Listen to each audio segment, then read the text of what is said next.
If you wanna stay with me, if you wanna try, maybe you could be with me, but only for the night.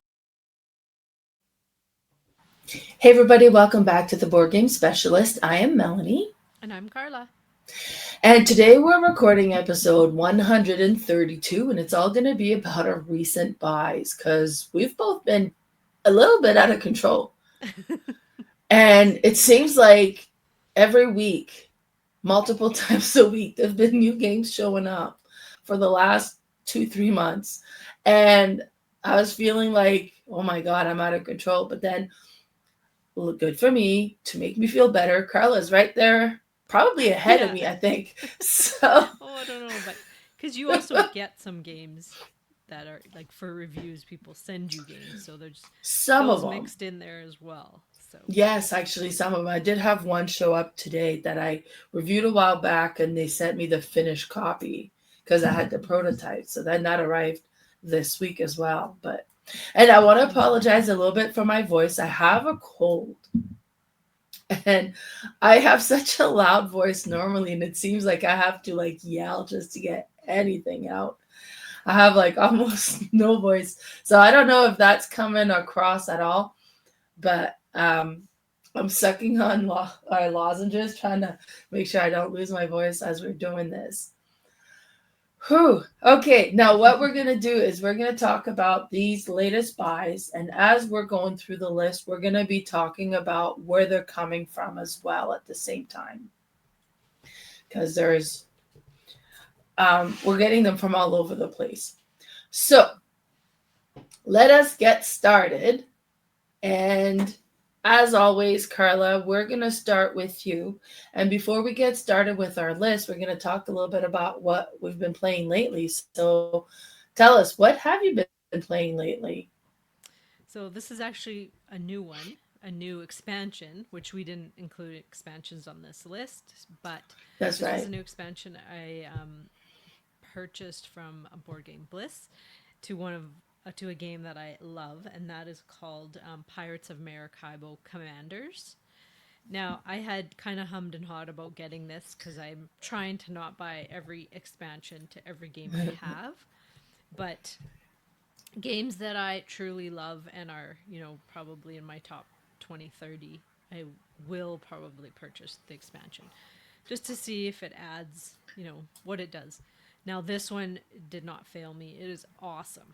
So, I'll just briefly describe Pirates of Maracaibo. It's a smaller version. I don't even know if it's smaller. It's just a card version of Maracaibo, which is a bigger Euro game. But this one doesn't feel that much lighter. It's just different. And it uses a lot of the same iconography, but you have, instead of like a main board, you basically just set up cards as your board. And this one truly shines with the player, the game mat, because then it shows you exactly what spot every card goes. And then it does feel like a game board too. But I find it totally necessary when you have to place cards on something to have one of those player mats because it's just awesome. Picking cards up off a cardboard compared to a game mat is so different to me. Yeah. Now, what you're doing is you are traveling across this map to Maracaibo, and you're going to do that 3 times, just like you do in the big game. And as you're doing that, you're going to stop on different locations and do actions. You're going to purchase different cards. You're going to buy spots in different areas that are going to score you end game points. And then there's another part where you can explore, and there's another little map. Once you get to Maracaibo, you'll see that map, but you can explore there during your, sail towards there. Now, you have these little player boards that have with a ship, and then you have all these little spots that you can use to upgrade your ship. And different spots that you'll stop at, you will get to place a little cube in one of those spots, and you get to choose which one you're gonna like how you're going to upgrade. You kind of upgrade in 3 different areas, and once you have enough in the first one, you can move to the second. Once you have enough there, you can move to the third, and they just get juicier little bonuses as you go. Now, so that's basically the main game. Now, what the expansion added was, first of all, added player powers, which is neat because they're these called commander boards. And so on one side you have your character, and then on the other side is another board that you will use in the game. Now, how you do that is you're going to be given 2 characters, and you're going to choose which one you want as your player action, and then the other one you'll flip over. So your player board will go on your left, the left of your boat, and then you'll flip the other one over and put it on the right. And now what these do is they have all these different little spots that you can place tokens on by fighting these forts. And it's just another way of kind of battling. And then once you get one, you'll place it on a spot depending on which dice you chose to choose for the battle, because you'll roll the 3 colored dice and you get to choose one which you're kind of fighting against. Then you're going to cover that up and you'll get that little bonus. Now, they're all kind of connected. So once you connect, say you do one underneath it, then there's a little thing between there that you'll also get to open up and like get that bonus. There's another way to cover those up. There's they've introduced rum to this expansion. And so you have these rum markets that you can go to, and then you can gather rum, and then on another turn you can place the rum on your player boards, and when you place them, they kind of cover up spots as well. And so there are 6 different spots you can place these rum or fort tiles. And if you get the chance to place them all, you're going to open up a whole lot of bonuses, which is really neat. The other thing that they added to this is cannons. So there's different spots you can go to get cannons, and those will replace the cubes on your boat. So you don't get that action again. But every cannon you have on your boat adds to the strength of when you're going to battle. So if you have 5 covered up, you're already going into battle with a 5 strength, which is really neat. They have more figurehead tiles, which are the things that go on the front of your boat that you'll collect later on in the game. And they'll give you different ongoing, powers throughout the game. They have 2-sided maps for the explorer, and you can mix and match them, like flip one to one side and one. So if you have 2 A sides, you can flip one to B, and then you basically have 4 different maps. So it changes up the explorer map on there. Gives you a bunch of new cards as well, and then adds a few more to the solo. But the whole rum market, the cannons, and then those commander boards, they add quite a lot, and they just make it that much more combo-y, because you'll do something to get something to get something, and you know how much I love that. But I really recommend this. If you are a fan of Pirates of Maracaibo, I would definitely pick up this expansion. So that's Nice. my game I'm talking about. What about you, Mel? All right, so I had a couple of friends come over and their kids. And my friend had purchased a game, and she says, I can't figure it out. Will you learn it and teach it to us? So when she came over, she brought it, and this was Flock. Now, first thing with this game is the components. There's so many different little wooden bits that are so satisfying to play with. You have nests, you have eggs, you have worms. And then each player has a bunch of birds of their own color. So you would kind of pick a color and you get a bunch of birds with it. One thing I'm going to point out is, because we played 5 players, that's a lot of bird tokens on that little track, point tracker, like to kind of keep track of the score. So we didn't use that. We just used the app to kind of keep track of our score as we went, because the birds were like all over the place. But the way that it works is you have all of these 6 locations that you can place birds on. On your turn, you're either going to place a bird, or you're going to activate a card where you already have a bird. So you're going to place the bird on the different location, and you go, okay, like first turn, obviously you're placing a bird. So you place a bird. Nothing happens. You're just placing your bird. Then on the second turn, you're going to either place another bird on the same spot or different spot, or you can activate the card. So one of the card activates is if you have a bird there, you can bring your bird back and it's going to give you a worm for the bird you have there. But if you have two birds, it's going to give you three worms. So it makes sense trying to get more birds than just the one. Now, if the card gets activated and you have birds there, you don't get to decide you want to stay. You have to activate it then too. So all the birds that are on that card are getting sent back to the players and you get to activate. So if it's the worm one, you would take worms. There's one that gives you nest. So if you have one bird, you get one nest. If you have two birds, you get two nests.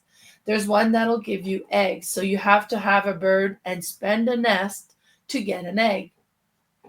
Or two birds and two nests will give you two eggs or whatever.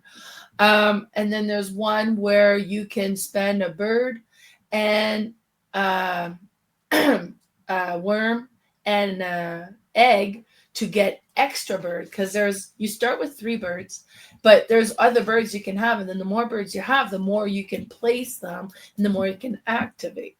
So that's how that portion of the game plays. There's two special cards that you can send birds to. One will allow you to kind of change the turn order and put yourself kind of earlier in the turn order, which is good because if there's a tie, you win the tiebreakers then. So you kind of want to maybe take advantage of that. Then there's the other one, and that's like the competition tile card, I want to say. And that's really is the whole point of the game, because when you activate that, you're going to activate that card 3 times. And after the third time, it's final scoring, and that's the end of the game. But every time you activate the tile, you score. So you're trying to kind of place your birds where you want, trying to accumulate what you need, and then activate this tile. But first thing is you're going to need to have a nest and a worm for every bird that you have above 2. So your first 2 birds, you don't need to have anything for them, but any other birds, you need to have a nest and a worm in order to be able to keep them. So that's really important. You're going to try to collect nest and worms to be sure that you're not losing any birds, because if you lose birds, that's going to lower your scoring as well. Then any bird you have that's in front of you that's not placed on a card is going to give you 1 victory point. Then you're going to look at each card, and whichever card has like the most birds on it, you get to score points. And it shows you, like, some will be like first, most control gets 4 points, second gets 3, or 5 and 2, and so on. Now, you get to reallocate the birds you have on that scoring sheet first. So like, okay, great, I'm going to move them there because there's nobody there that I'm going to have control there, and that's going to give me 4 points. So you're kind of strategically placing the birds to be able to reallocate them, because it could be that you had birds in one card because you want to activate it or you want to score the 5 points, but before the scoring happened, somebody activated the card and they got sent back to you. So, which is not terrible. The birds are still worth points in front of you as long as they don't get discarded. But it's an interesting game. Definitely area control. But it's interesting because it definitely has value in having more birds for points and for being able to activate more stuff. But you also want to make sure that you have the nest and the worms in order to keep those birds. Because there's nothing more annoying than having like, great, I have like 7 birds. Oh, great, you activated the scoring. I have no nest and food. I'm down to 3 birds. So, and that just kind of lowers your score quite a bit. Because if they're in front of you, that's 1 victory point per bird that you discard. If you're pulling them out from the cards, now you're losing the control you had on those cards, like you're decreasing your control.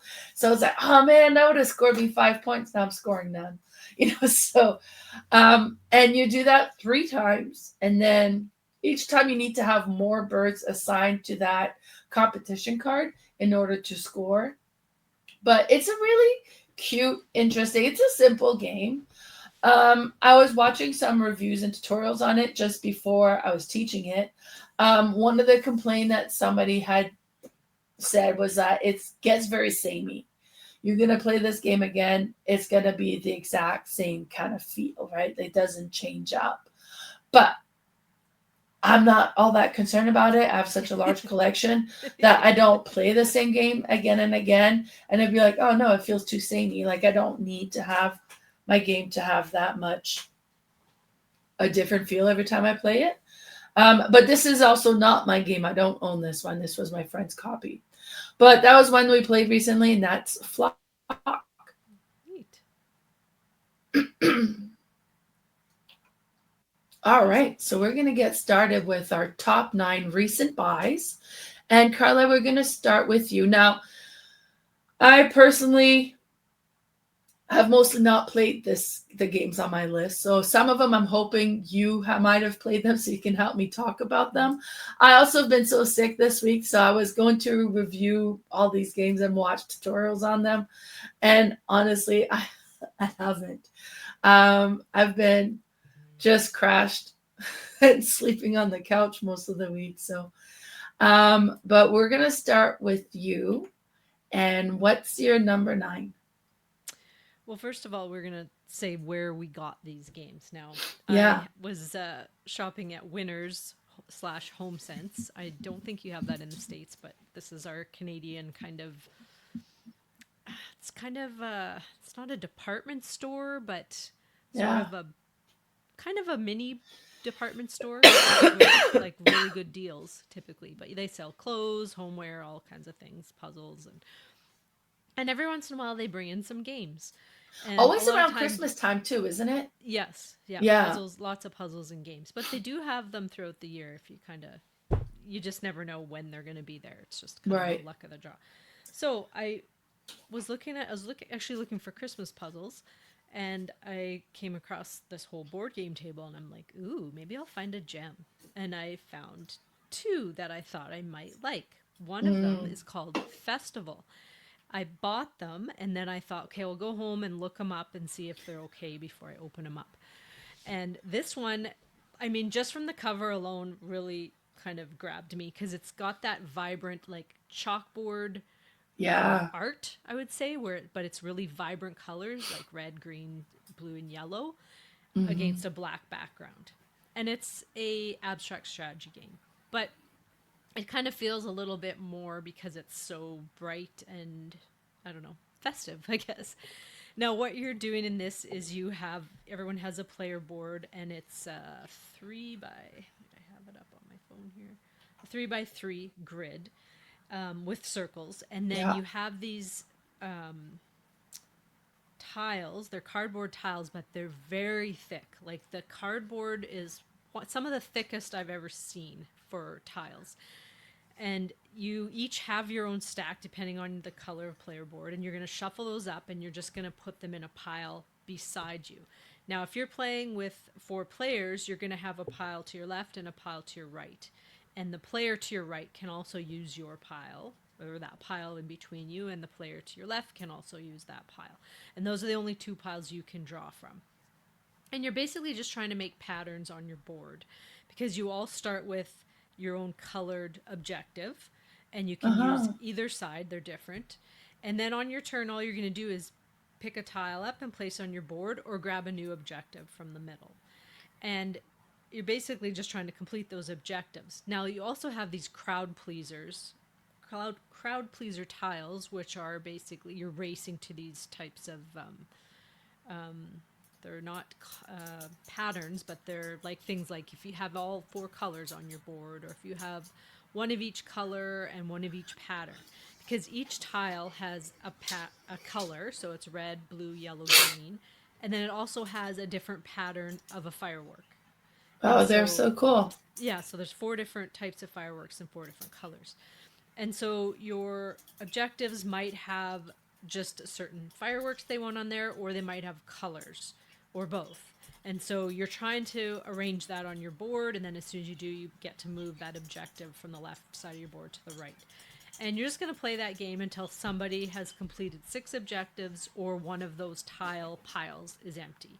and then that'll trigger the end game. It's a really quick game, like 15 minutes, but it's really thinky and crunchy for a little abstract game, and just so pretty. I don't know. I love this, like the look of it. It's Yeah. so different, and so I played it with John. I played it solo, and he really liked it, and it's so neat. And I'm just glad that I got it. And so Winners was putting these games on for like $15, and they're regular twice as much here in Canada. Before you come over, you should go see if they have more of this. Okay, I'll go pop over there tomorrow. Didn't they also had like Castle of Tuscany or something like that too? No, I haven't seen that one. I Oh, think somebody's seen it somewhere though. You have that game though, yes. don't you? No, I have Oh, you Castle don't? Burgundy, but Okay, yeah. I'll look and I'll message you. Yeah, if you can. They only Sounds had good. one of these when I was there, Oh but they had man. another one of this other one I'll talk about in a bit. But yeah, Oh, that's okay. my first game was Festival, and I was really happy with it. Yeah, That's no, my number looks 9. cool. That's a neat purchase. Okay. Yeah. See, it's sometimes I was like, it's too bad I don't have a Winners in my town. But then sometimes I think It's maybe it's a good thing. There's nothing in my town, and look at all the games I'm getting. Anyways, all right. My number 9, I ended up purchasing this on Amazon. Now, I don't buy a lot of games on Amazon. Well, that's not true. I try not to buy a lot of games on Amazon because they're not good prices. Mostly Amazon Canada doesn't have good prices on board games on there. The odd But time they do, but my work often send me gift cards like as incentive cards or whatever, and then I always get an Amazon card with them, so I use them for that most of the time. All the cards I've gotten from them, I've bought a board games with them. So but also I have like my Amazon MasterCard now, because then it gives you rewards towards Amazon. So I had $20. So this game was 28. So I ended up getting it for $8. And tomorrow, my plan was I was having a couple of girlfriends over and we're going to do karaoke night. But the one girlfriend doesn't really sing very much. And so I was like, no problem. We'll do karaoke / music themed games. And we're going to be playing games like Hitster, Grab the Mic. And then I got this one for that. Now, with how I'm feeling now and the lack of voice that I have, if I would karaoke right now, I would lose my voice completely. And I talk with experience because I have tested this many times. So no karaoke for me tomorrow. We're postponed it for a week and see if I feel better next week. But in the meantime, I ordered this new game called Misheard Music. And this is basically Mad Gab or Incoherent, where you read different words and you're trying to figure out which artist or lyrics or song title it is. So Bright Knees Pairs is Britney Spears. Exactly. So I thought this would be like such a fun game to play for like karaoke night, because it still has that music theme. Right. But you don't need to sing. You don't need to be, because not everybody likes to sing apparently. But this would still apparently. What's wrong with them? Right? I don't know.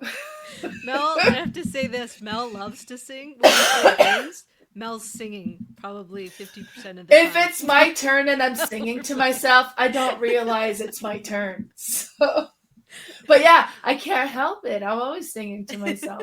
You know, and when I lack in skills, I make up an enthusiasm. So. No, you're a good singer.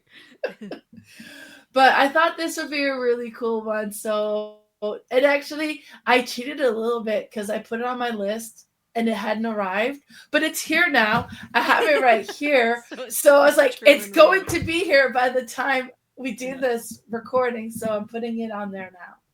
So Misheard Music, I think it'll be just a fun one to add to my Incoherent, which I own, to add to Mad Gab, which I own. And I just absolutely adore those style of games for some reason.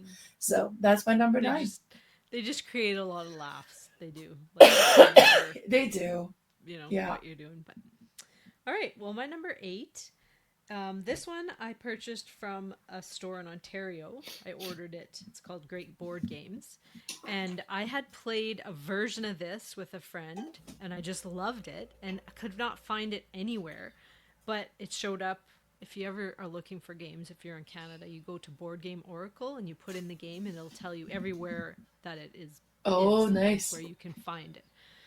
It's probably not great for me because then I can find it anywhere. But so I did an order and I ordered some other games, but I got this one, and this is a version of the game I played. This one's called Kodama Duo.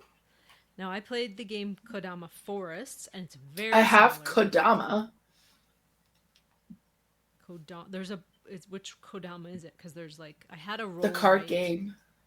The card game. So is it? I wonder if you had Forests then. Secrets of the or Spirits. Well, it's not the 3D one. Like there was No, Kodama and then a Kodama 3D. And I yeah, have but Kodama. okay, I think you probably have Spirits of the Forest then, because it just kind of Yeah, says it yeah, I under. think so. Oh, Yeah. okay. So anyway, this is a 2-player version of that. Did you play that one yet, Mel? Oh yeah. Well, yeah, because I bought it years ago. Okay. I don't have Duo. I have the original. Okay. So what you're doing here is you are playing as like Kodamas, and you have this as the tree basically, and you all start with these trunk cards, and they have different like branches going out from this trunk, and then you're going to draft cards to place on the trunks and kind of grow them. And how you do that in the main game is you just draft from the middle, but it's neat how you do it in the duo. Is it's like a I split you choose. So you're going to choose 3 cards, and then one person is going to split them into a 2 and a 1, and then the other person is going to get to choose which pile. Now the person Okay. who chooses the pile of 2 doesn't get to place both of them, but they only do place one. The person left with the single card is going to get to grab a little spirit chip and put that on their tree as well. So it's kind of a bonus that way, because then you're going to get to add a couple things. But what you're doing by adding these cards is every time you add a card, you're going to score your tree.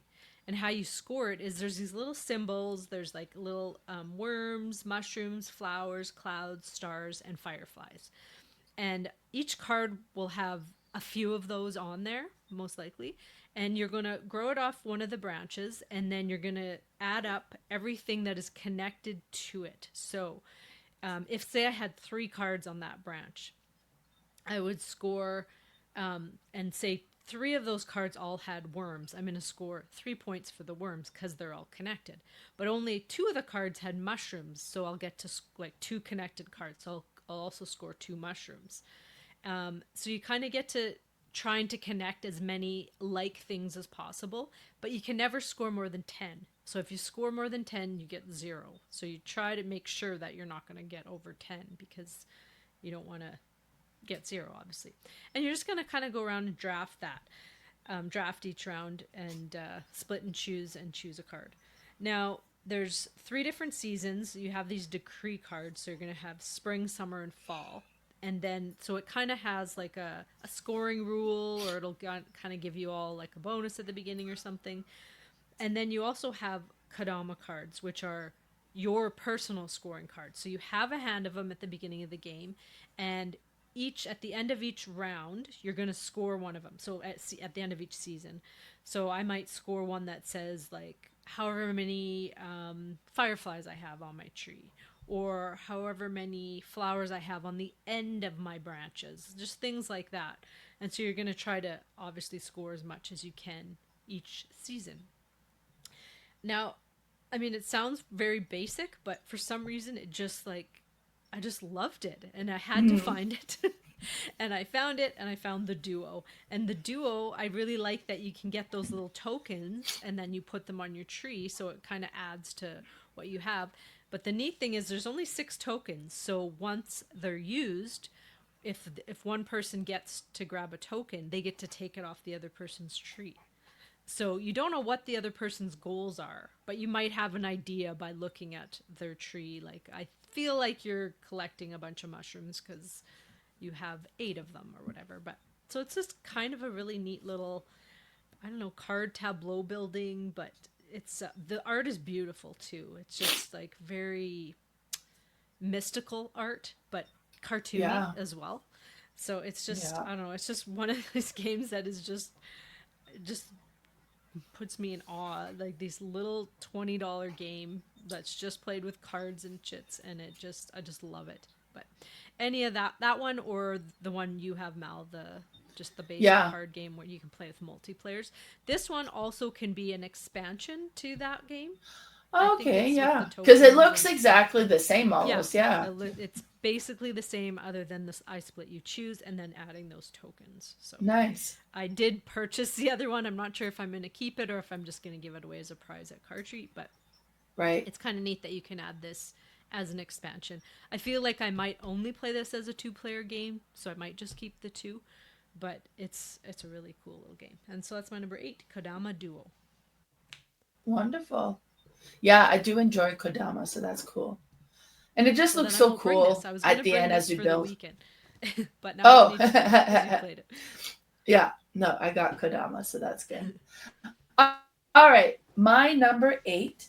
Now, I am a Stonemaier game champion, so when there's new games that comes out, I get kind of early access to them, and you also get 20% off of the Stonemaier games. So, Yeah, that's a good deal. honestly, the champion membership is so worthwhile because it's like around 20 some dollars for the year. So as soon as you buy like almost a single game, it's worthwhile. So they had a new release that they had announced, and that was Origin Story. Now I didn't know much about it, but when I got reading up on it, it's a competitive tableau building trick taking game. So I'm like, oh, trick taking game, no problem, I'm in. So I that's all I know. That's all I knew. So I was like, oh, I'm in. Trick taking game, yeah. So I don't know because it's 1 to 5 players. So I don't know how you would play a 1 player trick taking game. But I'm not gonna be worried about it. I'm never gonna play this 1 player anyways, knowing me. Never say never. And I don't know. Every time I try playing a game solo, and I'm like, no, no.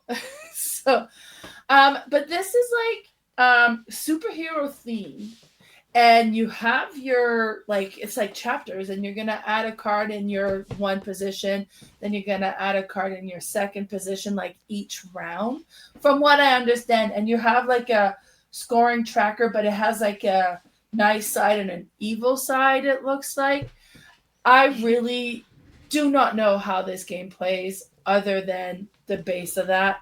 And I was in a trick taking game. It plays over 5 rounds. It says I got it in front of me here, like the instruction or the little thing on it. It says each round represents a chapter in your development and grants a new card that you add to your player map. Like I said, you change your cards and use their abilities to score more points than your opponent. So that's all I know about it, but I'm sure I'm gonna love it. I love trick taking games. So I just need to get this one played. But this is one that arrived recently, and that is Origin Story.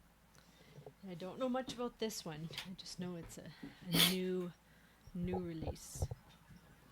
All right. Mm-hmm. My next one is another one, that second game I talked about from Winners that I got for $15 Oh, regular, like 30. This one is called Bosa. Bosa, I think you say. I don't think it's yeah, Bosa, it's Bosa. it So, looks beautiful. yeah, again, the cover got me. And I Yeah, just looked it up. It's actually only a 2024 game. So yeah. it's relatively new. It's made by Prospero Hall, so that's that group of designers. But it's a really neat Didn't little they engine go? building. What's that? Did Prospero Hall go under? Are they I still think so. I think they active? shortly like that year because this Oh, might have that's been so one of sad. the last games they did, but this I one was love awesome. Prospero Hall. Yeah. Oh, let's see. Okay, keep an eye out for this one too. Yeah, this one they had a few of when I was there. So if I Okay. see it, I'll grab one. Now, what you do in this game is you have a little tracker. Everybody has a player tracker that tracks your fish, your ceramics, and your, I'm going to say a pillar, but that's probably not what it is. It looks like a spool of thread, but they're 3 different resources, basically. And you start with a one card in your grid, and you're going to have a 4x4 grid. Now, that card is usually, it's not always going to give you one resource. So it might give you a fish or one of the other two. Now, on your turn, there's 3 different rounds. You're going to just draft a card from the main board. And there's 5 different colors, I believe. I think it's 5. And it doesn't matter what color you draw, but you do have 4 objectives on the left side of your board that you're going to be dealt at the beginning of the game. You're only going to ever score 2 of them at the end of the game, but you can kind of look to see what you want to work towards. What they could be is, one might say every column and every row that you have a green card, only a green card in, you're going to get like 3 points or something. Or it might say every column with a different colored card, you're going to get 8. So you're just going to try to work towards those objectives. But when you place the card, you're going to either place it underneath one of the other cards, up to 4 on the column, or beside one. And so they kind of grow out that way. You can't just place one off in space there. It has to be connected to a card. And then you're going to choose, am I going to activate that row or am I going to activate that column? And so let's say I played my 4th card in a column. I'm obviously going to activate that column because I would only have 1 card in that row. So you're going to start from the top and activate all those things. And so the first one might give me a fish. The second one might be I can spend a fish to get 4 points. The next one might be for every green card I have, I get $1. And say I had 2 green cards, I'm going to get $2. And then the last one, it could have been something to turn into points. I'm going to spend 2 ceramic pots to get 6 points. Now, you're just going to do that every turn, but you're just trying to figure out the best way to get points, because at the end of every round, there's 3 rounds, however much money you have to spend in points. And there's a little chart depending how much money you have, how many points you'll get. So you could go like, I'm going to try to get all these money cards because then I can just buy big points at the end of the round. You could just go by, I'm going to collect a lot of resources and then get cards that turn my resources into points. It's just like a really tiny little furnace game. Like basically furnace, but Oh, cool. An eighth of that game, but Right. super fast. And it's one of them where you're like, okay, let's try this again because I get an idea. I'm going to try something different. Now, I played it solo a couple times and then I played with Colin last night, and he went the route of, he was getting money. He did the money route. He's got tons and tons of money, and he was beating me like quite a bit. And I'm like, but I kind of went the route of I focused on 2 major objectives, and then I built where I could just get points in game. And so before we did the final tally, he was like 20 points ahead of me, but he didn't focus a lot on his objectives. So I just surpassed him with that. But it's a really neat little, 15, 20-minute game. I guess if we played with 2, if you played with 4, it'd be a little bit more. But super neat, just like, I love it when it's just a clean, streamlined game. Yeah. It still looks really nice and colorful because you can, this could draw in a lot of people, like non-gamers easily could learn this. And I could just see John as we're playing like maybe 4 turns in, he's like, okay, like he gets a first turn and he's getting engaged. Yes. And I was like, yeah. Nice. That's what you want to happen, right? With your non-gamer players. But anyway, it was awesome, and another good $15 buy, and that was no kidding. Bosa. That looks so pretty. Yeah. And it looks so like colorblind friendly, and yeah. It is. And very cool. There's wooden tokens, like they're all really nice. Wow. Tokens. They have a little tray for the money. It's cardboard money, but of course I use metal coin. Cool. But it's really nice production. All right, my number 7 came from a Kickstarter. Now, it's not a game I was buying on Kickstarter. I bought another game, but I think it was through All Play. And All Play, what they do is when you go to complete it, they'll always have deals like, oh, if you want any of these other games, you can add that to your Kickstarter. And they had like, if you want all of these games, And it was like a big pile of games. There was like 6 extra games for like a lump sum price. And I owned 3 of them already. And I was like, you know what? I'm going to do it. And those other 3 are either going to become prizes or gifts. Now, what's happened with this Kickstarter is my postal code was off by a digit. When I lived in Didsbury, it had a W, and that W is now replaced with an A. But when you look real quick, and I looked, and it's like, oh, yeah, looks good, because it had my address, it had the city, it had the postal code, but by 1 digit, it was off. So this order got sent to Didsbury, not to Acme. And I'm waiting, and I'm waiting, and I'm waiting. And after a while, I was like, this should be here by now. So I'm contacting them, and they're like, oh, well, let's see what's going on. So they had to charge me the shipping again because it got sent back. So I got to pay shipping twice.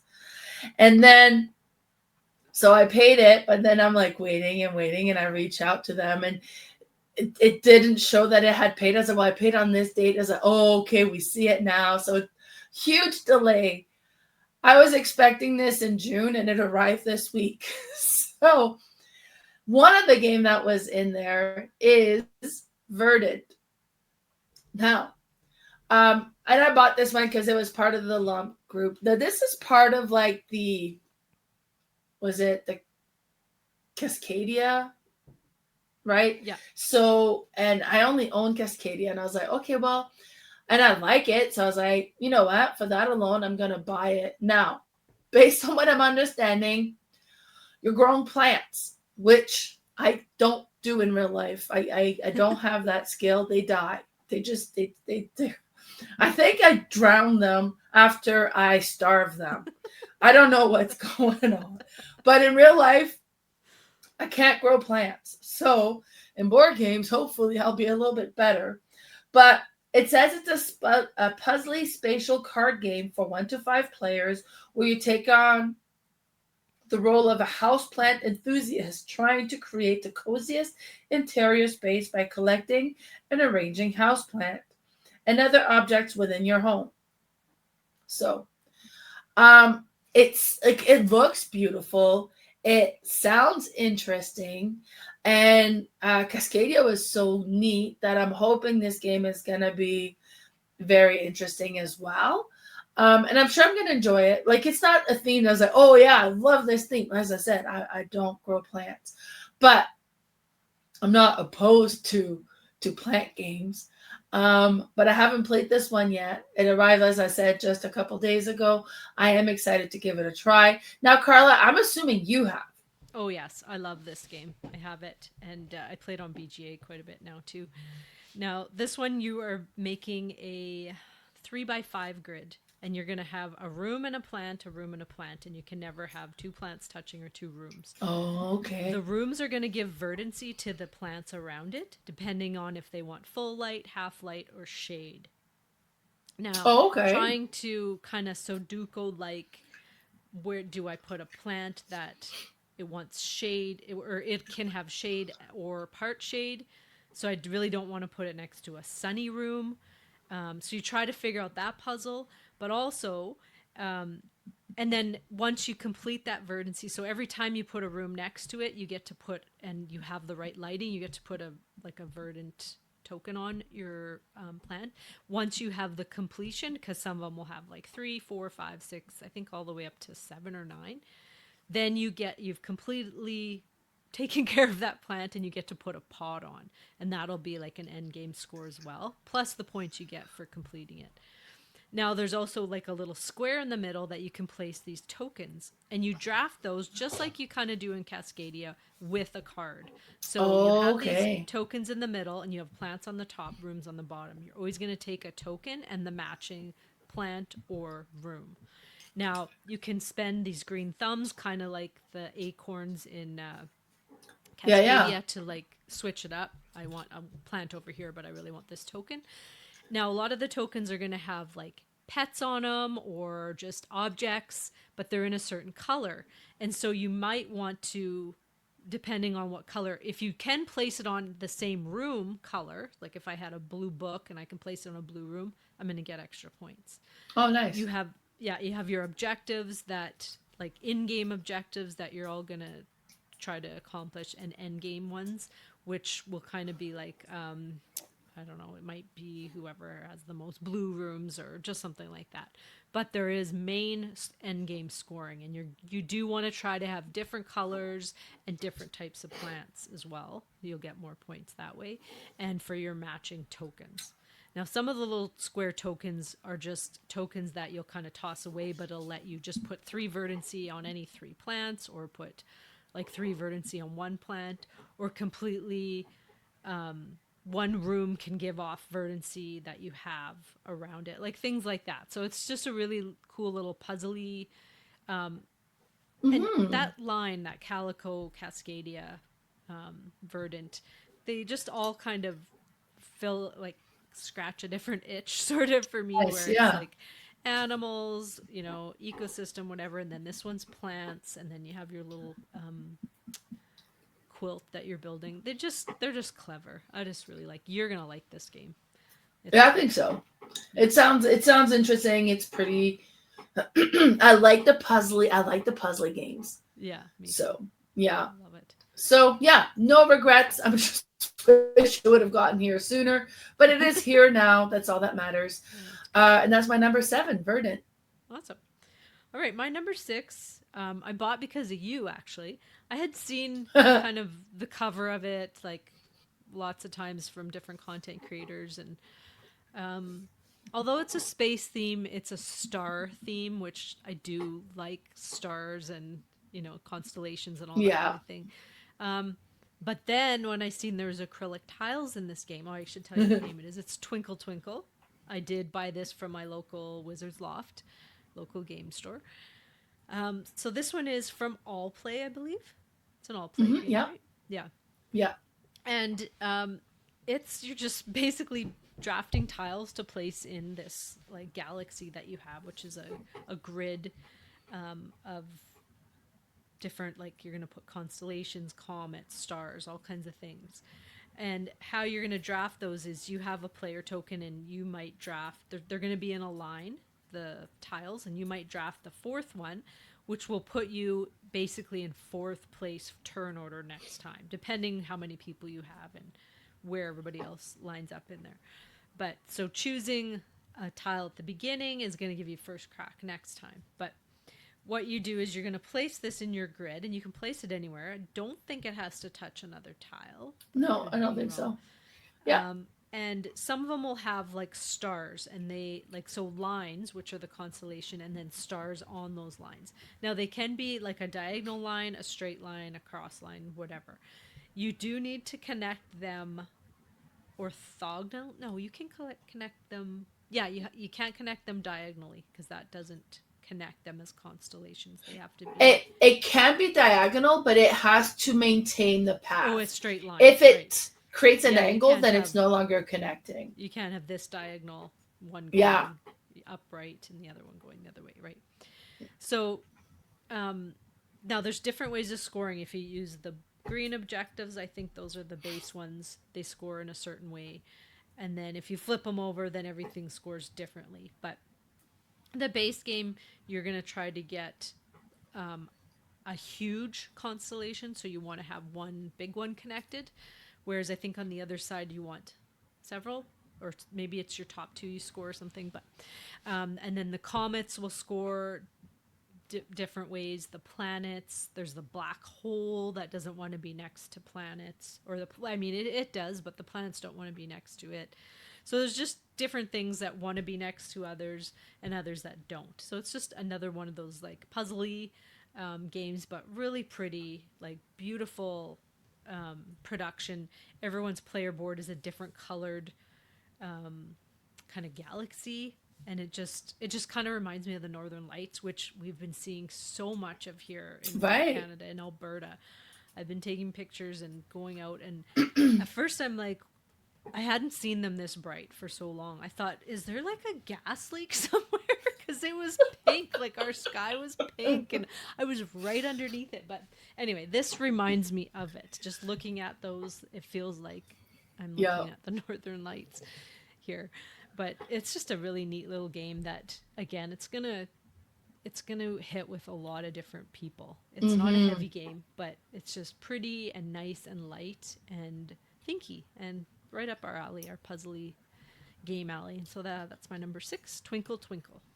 Now, I purposely took that one out of my list since I saw that it was on your list. Yeah.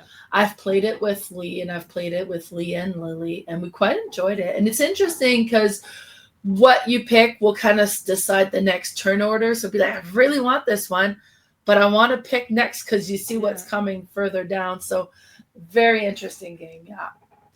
Now, the one that I got, because it was the Kickstarter version, so it came with like expansion, so there's extra tiles and extra stuff that you can play as. I've only played the base game so far, but yeah. I think it adds extra objectives too. Instead of the base and the advance, you get a whole new set of them. Yeah, but I think it comes with extra tiles as well that you can use for But yeah, okay. My number 6 was part of that lost Kickstarter order. And this one is called Nocturne. So I haven't played this one. It sounds like another puzzly spatial bidding. Oh, so it says a puzzly spatial bidding and set collection game. So in this game, you're going to be one of these fox mystic, and you're going to be collecting these different things to cast magic spells. It plays over 2 rounds in Twilight and then Moonlight, and you're trying to collect the most magical items, sounds like. Again, this arrived just this week. I haven't played it. Art is beautiful. It's by Beth Sobel. So I do like her artwork. But it's just one that looked interesting. Haven't played it, but I trust that I'll love it. So that's Nocturne. Now, Kayla, have you played this one? Carla, you mean? No. Carla. You know who you are. This one. Oh, wow. Yeah, I assume you would. Well, I guess it was just released last year, so it's a fairly newer one. Yeah. No, this one. But it looks really tried cool. To play it at a convention, but it never happened. So yeah, maybe we'll have to play that this weekend. Yeah. For sure. So yeah, Nocturne. It just looks really cool. Another AEG flat out game that came with that big pile of games I ordered. Awesome. Yeah, and a beautiful cover too. All right. Well, my number 5. Where did I get this? Oh, this one I actually ordered off Amazon. I was thinking about Azul, and I'm like, I have all the Azuls except this one. Do I get it? And then it was a sign. I looked on Amazon. It was actually on sale on Amazon. So I'm like, that means I have to get it. So I purchased this, and this is Azul Stained Glass of Sintra. Now, this one had been my least favorite. I'd played it only once, and now I was thinking about it. I'm like, what didn't I like about that? Or what didn't I love about that? And then I was kind of watching playthroughs or like reviews and stuff, and I'm like, I don't know why I didn't like that. It was a long time ago when I was a baby gamer. So I might have just had a bad night, or I just played terrible and then thought, I don't like it. But I love it. It's a beautiful version of Azul. Very different than the other ones. Instead of the colorful acrylic tiles, they're kind of translucent, colorful, also acrylic tiles, but they look like Jolly Ranchers. Everybody says this when they see these tiles. And they're beautiful. They kind of shimmer and they're gorgeous. And the colors are nice. Now you have these boards that they're basically, you kind of make your board. So you have a handful of these long tiles, and you're going to just shuffle them and then place them above your little stained glass there. And then you have a glazier. I think that's how you say it. He kind of walks along there and places tiles. Now, you do your drafting the same way you do in Azul, where you're going to choose from a factory, choose all of one color, and the rest are going to go in the middle. And how you place them, though, is you're going to place them below your glazier or to the right of him, her, whatever. And you have to make sure your tile shows that color of those little tiles, because if not, then you have to break some and you're going to get negative points. So you want to try to make sure that you do that. Once you fill one of those tiles where you're placing your little tiles, once you fill one of those little boards, you get to score it. And how you score it is you're going to take one tile off and remove all the others and put that one tile below where the scoring is, and it might be like 1, 2, 3, maybe 4 points. And then you're going to flip that tile over. Now, the next time you complete that tile, it's going to go away. You're going to have an empty space there. And then it's just kind of quicker for your glazier to move through. But what you're going to score is the point that is underneath plus everything to the right of it that has already scored. So it's very puzzly that way. Like, do I do a whole bunch on the right side first and then start going left to right, and then I get all these points to score?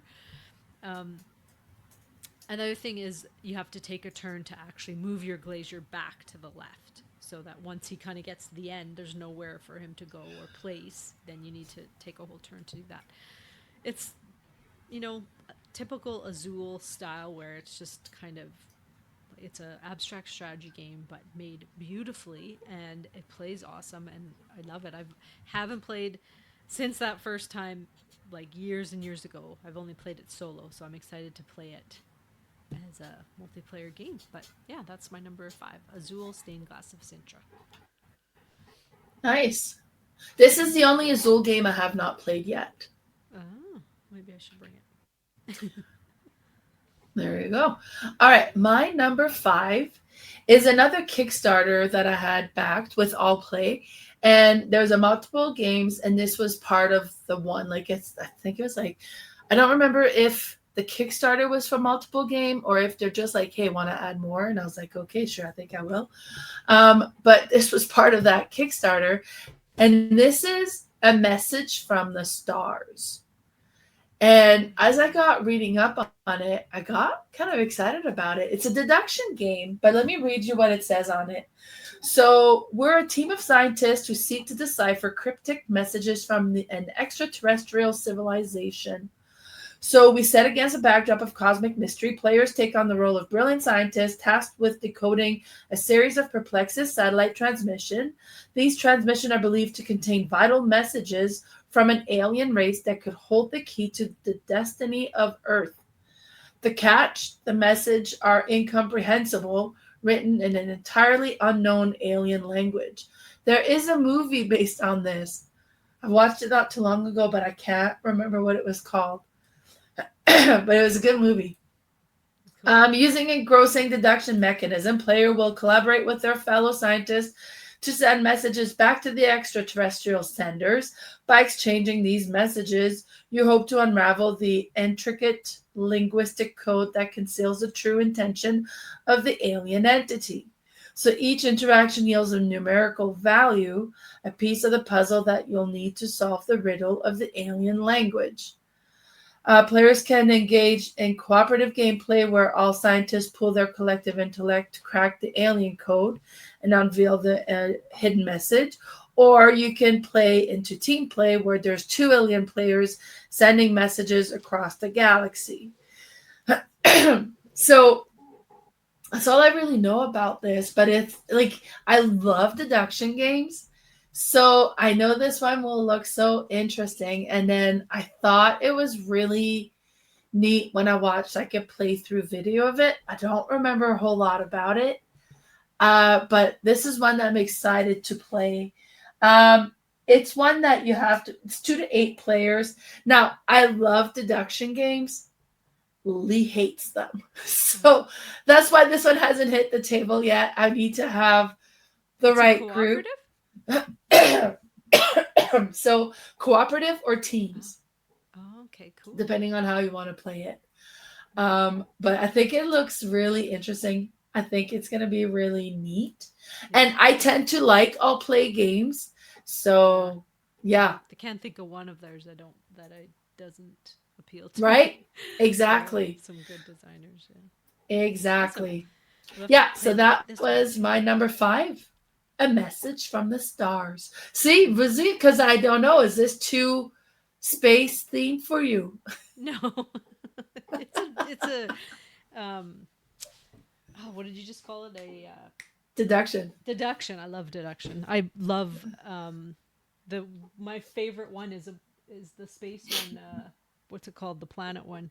Oh yeah, Search for Planet X. Search for Planet X is my favorite one. Go figure. Yeah. Yeah, No, so this one they looks just good. don't like it doesn't draw me in usually, but then I end up playing a lot of them and love them. Like I really want to play Federation, and It's like there's a I few like them space despite ones. the theme. Yeah, yeah. There's a few I want to play that I'm like, oh, it's another space game, but I want to play it. Anyway, my number 4 is a little 2-player game, and this one I ordered off Board Game Bliss, and this is called Naishi. I think that's how you say it. It's of course it's like beautiful Japanese art, which I love and I'm so into lately. Loving the Japanese theme, games, movies, everything about it. I think that's telling me that's going to be my next trip. Maybe might be doing a safari, but let's just focus here. Naishi. This is a 2-player card game, and now how you play this is there's a central line of cards that they're stacked. Everybody has another line of cards towards them behind those cards, and then you have a hand of cards. And now you're gonna before you start the game, you're gonna kind of shuffle your cards and then play out your kind of put your hand together, but then you can't rearrange them. The cards in your hand match the line of the cards that are played out in front of you. So you have 5 cards, 1, 2, 3, 4, 5. The cards in your hand are going to be like 1, 2, 3, 4, 5, and that's your grid basically. The only reason you have them in your hand is so the other player can't see them. Otherwise, they could be placed face up in front of you. Now, what you do on your turn is you are either going to get rid of one of your cards in your hand or your line and replace it with the exact one in front of it from the middle. They all do different things. They all score different ways. There's the geisha that she scores. She likes to be center stage, right in the middle. She'll get the most points there. There's a ninja who can copy anybody's ability. There's Tories that you want to have the most of, I believe. There's rice fields. You want to have those connected. And so it's just another like little puzzly 2-player game, but really, really addicting because there's different routes you can go. You can go for like the Tories. I'm going to get the geisha and I forget what the guys beside her that want to be. They kind of protect her. You can go a whole bunch of different ways. But then there's also this little board where you can go because you might not have the right card in the right space. So you can place one of your little tokens and then swap 2 cards in one of your lines or even in the center line. And then you can draft. There's one spot where you can place a token and actually take somebody else's card. That can only happen once per game and only one person can do it, but then you lose your token because you can use a turn to just take all your tokens back off that board.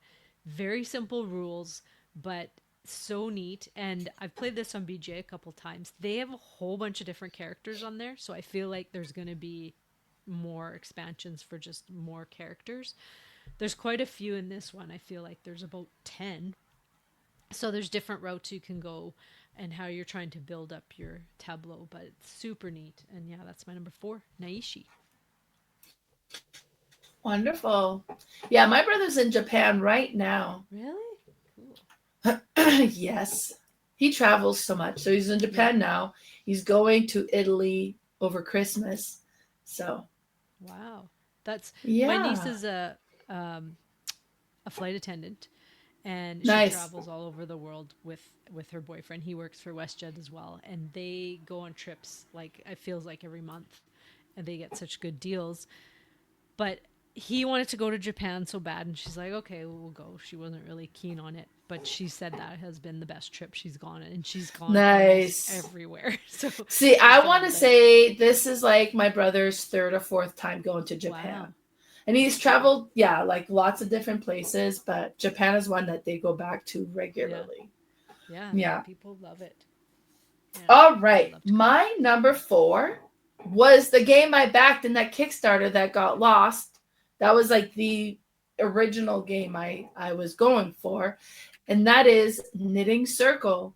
So Knitting Circle is a standalone follow-up game to Calico. Now, Calico, you're building a quilt, and then you're trying to match up colors and patterns. in knitting circles, you're doing the same thing with yarn, and you're trying to create garments by collecting the proper color yarn and kind of creating pattern as well. Now, there's cats involved with this one also. And from what I understand is you can kind of use your cats to try to secure the yarn you're trying to get. And that's pretty much all I know about this game. I have never played it. I have another knitting game. I forget what it's called now that I really enjoy. Oh yeah, I remember that one. Yeah. Um, yeah, it's out in my main room. So, but and I like to crochet, right? So the theme appeals, and Calico is a fun puzzly game. So this one being a follow up to that, I'm like, yeah, I'm just interested. So it's arrived. It's here. Look, it's right here in front of me here. So I just need to get it played now. I'm putting that on our list. And what's really cool is like they have a draw bag, and I think it's a cloth bag, but it's printed with like a knit pattern on it. Oh, cool. So it looks cool. The whole thing looks really cool. So I'm excited to get this one played. Awesome. All right, my number 3. I just realized every game on my list has been basically a tile game or an abstract strategy game or both. I guess I'm really into that lately. That's is, you have a type. I have a type lately. Yeah. Well, and I think I know why, because I haven't got to have a lot of game days, which that's typically when my heavier ones come out. So these come out with family or non-gamer friends or solo. So that is why this is kind of my jam right now. But I do love my heavy games too. But anyway, this one is Ink. Now, this is a tile laying game. If you like Azul, you're going to like this one. You might even like this one more. What you're doing is you have all these little ink bottles, and you have a pattern, and it'll have, or not a pattern, you have a card that has 2 different colors on it. You're going to place 12 bottles there and then just 12 to the side of it. You're going to have a starting tile that'll have different colors on it and some objectives. The objectives are just little numbers that are with around it, and they'll just have like a 1 to 7 in there. There might even be 8 or 9, but and then you have these tiles around this circle in the middle, in the central area, and you're going to draft those. Now, how you do that is you have an ink bottle at the top, and you're going to move that around to draft. So you can go as far as you want, but once you get past that top middle again, you're going to have to draft an X tile, which is going to cross off or block one of your tiles on your board. So you don't want to do that that often. But when you do draft one, you're going to take it and you can place it anywhere orthogonal to your tile that you have there, or any other tile. You can place it fully. You can place it halfway so that it's half touching a tile. And what you're just trying to do is connect the colors. And by connecting the colors that have little white dots on them and an objective, you're going to be able to complete those objectives.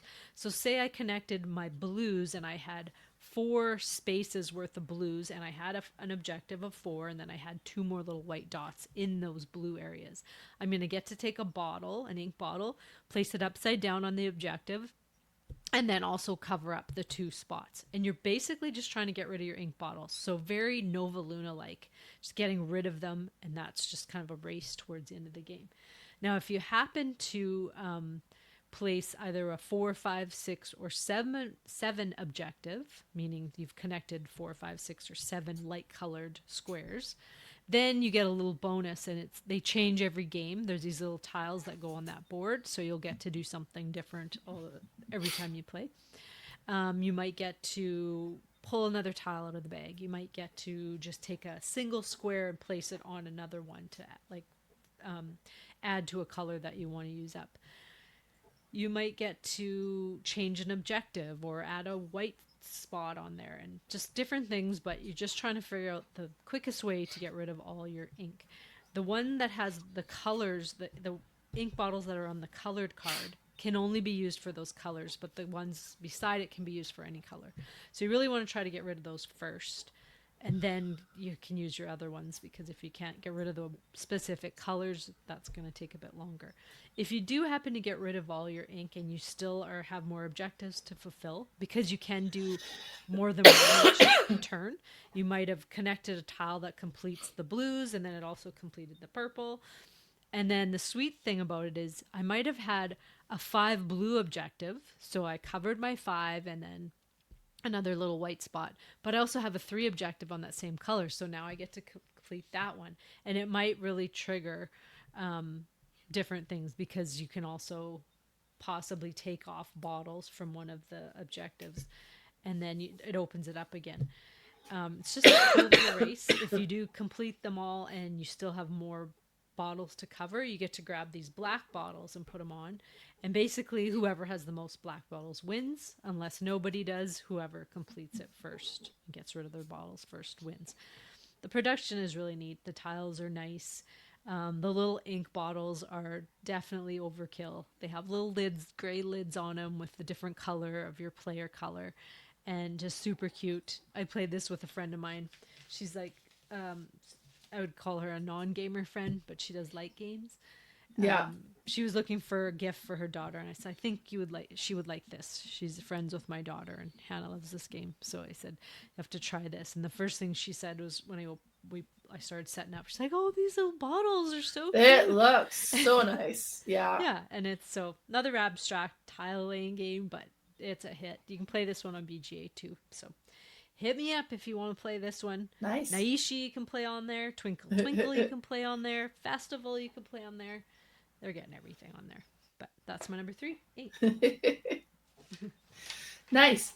So my number 3 is another all play game that I got. And actually it's part of their little square box series. And if you look above my head behind me, I have them all in a row there. So now I'm getting them all.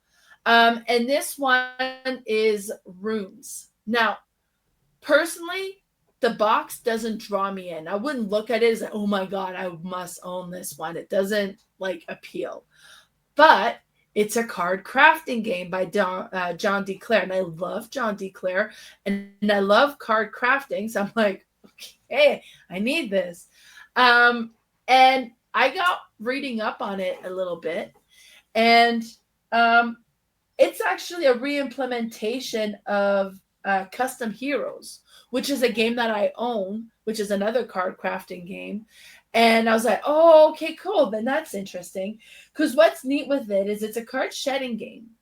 And as you play, you can upgrade your cards, and you would slide these thing in that gives your cards different abilities or different values. And I'm kind of basing that on Custom Heroes a little bit, and I hope that it applies to this as well. But what gets interesting is because it's a card shedding game, the deck gets reshuffled and you get new cards. So you're upgrading cards that you may not get again. In Custom Heroes, you have no control over that. In this one, you can lay claims on up to 2 cards from what I understand. And I don't know how or when that comes to be. But what's interesting with that is if that card gets revealed at one point, if it's in somebody else's hand, they have to give it to you because it's your card, you own it. Now, it gives them a bit of a benefit because it's a card shedding game and they get less cards in their hand by giving it to you. But you're going to lay claim on a really powerful card, so it has some benefits as well. I haven't played this one yet because it arrived within the last month. But it's one that I think I will enjoy just because I did enjoy Custom Heroes quite a bit. And I like card shedding games. And so far I've liked all the all-play games. So I'm sure this one will be out there as well. Oh yeah, you're going to love this one. I'll have to teach you. You haven't played it yet, right? Yeah. No, I haven't. All right. My number 2. Now, I made the list, I don't know, earlier this week and sent it to Mel. And then we were going to record yesterday, but Mel was sick. And I was like, did you do the presentation? And she's like, no. I'm like, yay, because I'm going to change it. Because I just received a new game yesterday that I'm so excited about. This is a Kickstarter, one of my highly anticipated ones. giant roll and write, and this is called Tend. This box is, it's as tall as my Castles of Burgundy collector's edition. Oh, wow. Oh, This is wow. thick too. Yeah, that's a big Oh my box. gosh. And it's a rolling right? It's a roll and write, but the That's pad is unreal. almost as big as the box. Not quite, but you have these giant pads, and it's basically. I'm not a video gamer, but I think it's like kind of like Animal Crossing ish, Stardew Valley. Well, no, not really Stardew Valley. What's the other one? I can't remember, but similar to like a video game kind of thing where Right. you're basically setting up a new, what do they call it? On an alien planet, a new, let me just see here. I had it. Um, like a whole new land. I think that's what they say here. They say, yeah, you're pioneering to like for the Zenith Corporation to homestead on a new alien world. And so you need to like grow and mine and fish and do all these things. Um, Now, how you do it is you're going to draft these cards, which are actions that you're going to do, and you get to draft 2 per round, and you do these actions on your player board. Now, things that you do will, like if you go fishing, you're going to roll dice, and then it kind of, you'll have a grid of where those dice meet, and that's the fish you catch. And you can either use the fish to sell it, or you can gift it, I think, to, I don't know exact rules, I'm just starting to read the rule book, but you can gift it to a friend. So it's like has some player interaction. The more you gift things, the more good things will happen to you. So you do want to gift a lot. But then when you go fishing or mining, you have this other little scratch card, and it's literally like a lottery scratch card that you scratch. You start at the top and you start moving down. So you scratch and you might get something. You might not. You might get a coin, and then you have, the neat thing is everything you get, like there's no resources that you accumulate, you have to spend right there. So I have to look on my board and, okay, maybe I'm going to upgrade my fishing rod, so I'm going to start, I'll cross off a coin there. I need 2 more coins and 3 other things, but I've started that upgrade. You also have this grid, I can't remember what they call it, but you're trying to fill in things there for different bonuses. To me, it feels like it's going to be a Gonchon Clever times 20, which is like a, I'm going to fill in this number, which is going to give me this color to fill in, to do this over here and do that over there, and so on and so on. And of course, I love my combos. And I know like every content creator that has played this has absolutely loved it. And the fact that it can be played solo is neat, but they do really like it multiplayer because you have to do all this giving and gifting and things like that. You also have dice, and the dice are going to represent different fields, I think, that you're planting. Definitely animals. I know there's animals on there. So you're going to place them on your grid because you have this part where you have to build fences, like drawing fences. And then once you have a fence, you can place an animal. And I think that like you have baby animals and then medium-sized animals and then giant ones that'll take up 4 squares. But super neat. And it comes with these markers that are different colors, but they also have a stamp on the back. So when Oh, instead of fun. filling in the square, you just get to stamp it.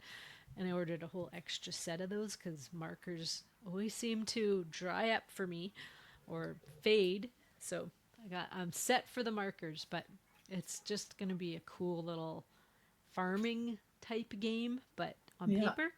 And yeah, the stack of paper, I swear, is like 3 inches thick, I think. Oh my gosh. And it's huge. Wow. Like it's bigger than an 8 by 10. I feel like it's maybe a 12 by 10.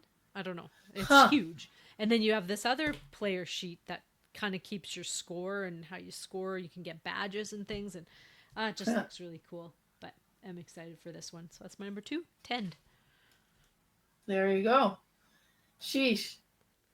That's a big game for rolling, right? All right. My number 2 is a Kickstarter that I didn't remember backing. And all of a sudden I got an email saying, Kate, you need to fill out for it to get shipped. I'm like, for what? Then, I went on the Kickstarter app and it says you're a backer, and I'm like, really? So totally did not remember backing this, but probably because, and that's the thing with Kickstarter, you back it at one point and then it kind of shows up a year or whatever later. So it's like it's all brand new. But this game is Assyria, the second edition. Now, right away, because it has a second edition, I find that that's like, well, obviously the original was good enough that they decided to do a second version of this. Um, and so here it is. So it's a Champ Phillips game, which, I like those style. And here's the look of it. So now I was just pulling it up to kind of see what it says about the game. Because this one arrived, I want to say maybe last week. So it arrived just recently. Um, but it says before uniting to become one of his story's great empires, the ancient Assyrian people expanded as smaller Normandic tribes along the Tigris and Euphrates River. You have those rivers in the middle there. Here they fished, farmed, and flourished despite the lingering threat of flooding. And I do understand that at some point it's going to flood and wipe out some of the things that you've added to the board. Um, from the little bit that I've watched on this game. But they claim new land, construct new ziggurat, and cultivate their influence with surrounding civilization. Now it's time to bring your offerings, to gather your gold. May your feet find favors wherever you go. So you're trying to get the most victory points at the end of the game. You gain points primarily by building huts and ziggurats, making offerings, and increasing your influence. Each round, players bid for turn order, expand on the map, and take various action. After the third or sixth round, a flood will occur. After the third and sixth round, a flood will occur, wiping away everything along the two rivers. After the final flood, the player with the most points win. So yeah, totally did not remember backing this one. Now it looks really neat. Like you have neat wooden components, and it looks like you can kind of stack them in a bit of like a pyramid shape.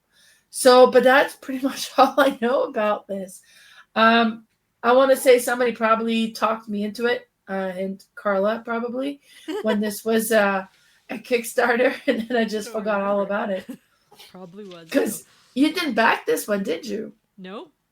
I actually have So never backed a Garfield game. I do like them, but they yeah, always come to retail and they always come the same way they do in Kickstarter. So I never feel like I need to back it. Sometimes you get like the promo cards, but you can end up buying them again. right. Okay. So I don't know. Apparently, I backed this one and it arrived. So that's my number two, Assyria. Awesome. All right. I'm writing that on our list in case we have time.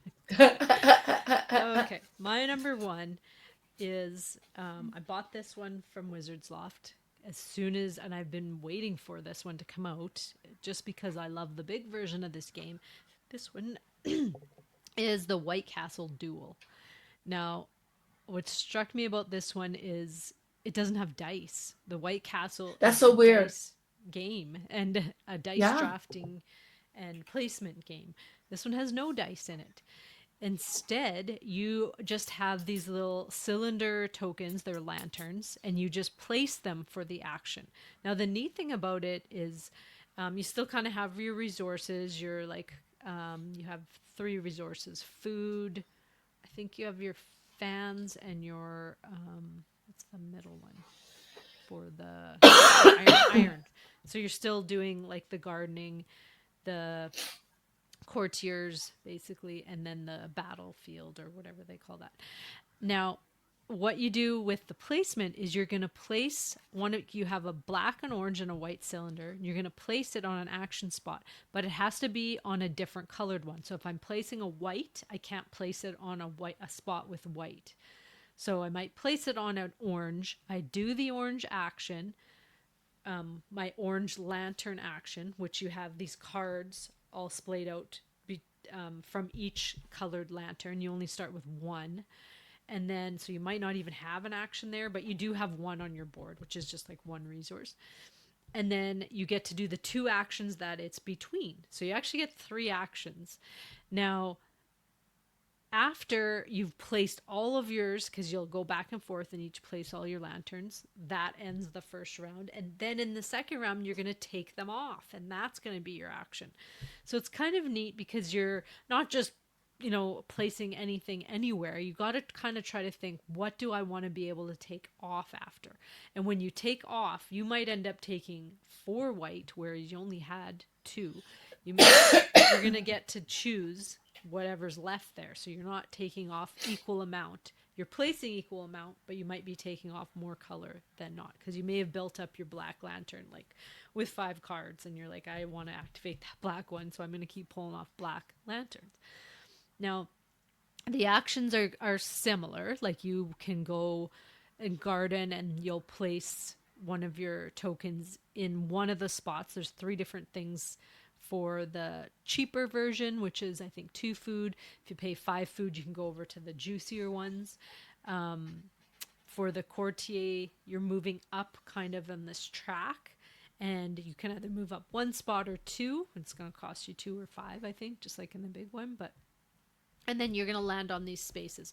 Some of them are blank, and if you land on a blank spot, you get nothing, but you get closer up to the top where it'll kind of give you bigger points. The warriors, they have the battlefield, and again, you have the spot where you can place your things, which is a bonus, but then if you pay the higher amount, you're going to get more bonuses. Now, it also has this other thing in here where there are these cards. I can't remember what they call them, but you draft these cards as one of the actions that you'll have on the left or right. You have to pay for them, but you're going to place them to the left of your board. And there's 3 different colors, and you get to do the action on them. But then they have these little symbols on the right-hand side that show you different things, like an origami little figure or some swords, things like that. And those are going to kind of be a multiplier for points if you flip those cards. There's spots where you can flip cards, and when you flip them, it'll just show those symbols. Now, depending what other cards you have or where your workers are and stuff, that's how you're going to multiply for points. So they did it. They did it without dice, and it's still awesome. Nice. I've only played it solo so far, so I haven't got to play it multiplayer yet, but hopefully tomorrow, I'm having a friend come over for a bit. We'll play this one, give it a try. She also loves White Castle, so I think she'll enjoy this one. But yeah, this is my number 1. I love it. The White Castle Duel. Nice. All right. My number 1 is a game that I was really, really hoping it would arrive for Halloween, and it almost did. Missed it by like 2 days. And that is Dice Throne Outcast. Now, I've played it, and I've played as the Ravenous, and Lee played as the Headless Horseman. There's also the Pale Lady, which I haven't played yet, but the Pale Lady is like the werewolf, and I think it plays a bit like the Cursed Pirate, where you start with one side, but eventually, as the full moon happens, you flip over to the werewolf side. And then there's also the Necromancer, which I haven't played, and I don't really know how he plays. But when we played it, and then I'm pointing out what I got, because I was playing as the Ravenous, and that's what you're seeing on the screen here if you're watching this on YouTube. I got my playboard as the Ravenous. Now, you'll notice I have a pumpkin head on here, is because the Headless Horseman sends his pumpkin head on other players. And while you have the pumpkin head on your thing, he can activate different things that'll affect you. Now, as the Ravenous, I have a crow or raven, I guess, that I can send to another player. And if I can activate him, my raven, he will slowly kind of suck away health or or combat points or things from the other player. So this one just adds 4 new characters that are very Halloween-y type characters that you can kind of play along with all of your other Dice Throne characters. Now, because I own Dice Throne Season 1, which has 8 characters. I own Season 2, which has another 8 characters. I own Marvel, which has another 8 Marvel characters. X-Men came out, and I said, no, enough. I don't need any more Dice Throne. And then Outcast came out, and I'm like, okay, maybe I do need a bit more. And then I also have Santa versus Krampus. So I just have a real hard time saying no to Dice Throne because I do enjoy this game so much. It's so satisfying. It's simple play. It's really well balanced. Every time we play, like it gets neck and neck on who, like, I think I can't remember who won, but we each had like less than 5 points of health less Really? That's at close. the end. Super Yeah. close. It was so close, and I think like I was Lee was about to die because my Raven was gonna suck his health, but he killed me just before his turn. It went back to him or something. Like I don't remember how we won, but it was like that close, and that's always the case with the Dice Throne games, I find. And it's so interesting how each character plays slightly different. Now, when we played, Lee activated his ultimate attack. Like he got all 6s, which is like his big attack. So that hurt a lot. But it's such a neat game. I love the theme of these characters. And I love how you can mix and match all of the characters and you can play together. So I wish it would have been here for Halloween. Just missed. Like I got my notification before, and it just didn't deliver on time, right? But for next Halloween, I'm definitely pulling this game out. And I'm gonna be pulling it out anyways in between. But yeah, no, it was really cool. This is what I put in my number 1 because it was the one that I was like, okay, please come. And didn't quite come on time, but it's here now. We played it. It was great. And now I don't even know if I put it on the shelf yet. I have to. I have so many games on my table. I got to figure out where I'm going to put them. So that's the struggle. Yeah. I want to try this one too. Yeah. Mm-hmm. Perfect. Well, that was it for this yeah episode. So those we were have our Christmas episode next time, or one of our Christmas episodes anyway. Yes, because we're both so Christmas crazy. Christmas games. Yes, we're both Christmas crazy. Yeah, all of our Christmas stuff is set up. Mel's bought all her Christmas presents already. I haven't done that, but they're all bought. They're all wrapped. Like it's ridiculous. I got like half my Christmas baking. Yeah. That's crazy. Yeah. We are Christmas people, so I am excited for this list.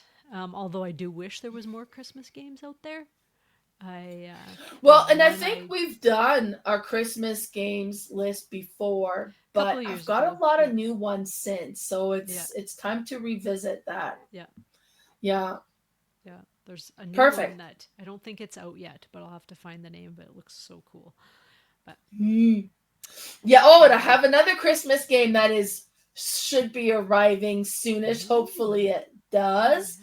Yeah, like, because we just did our list of like our top 9 games that arrived recently. But Carla, like, how would you say, like, how many games had shown up like in the last 3 months for you? Shown up? We've named 9. Like from ordered?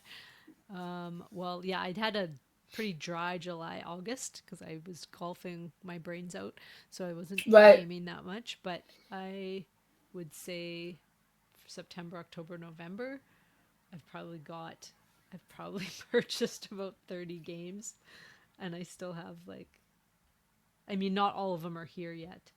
I do have my new ones coming list, and it's pretty big. I just got 2 more today. I bought 2 used games for a great price.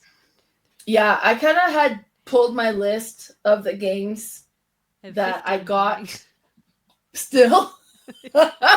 Well, I did the list of like all the games that I had received since like September.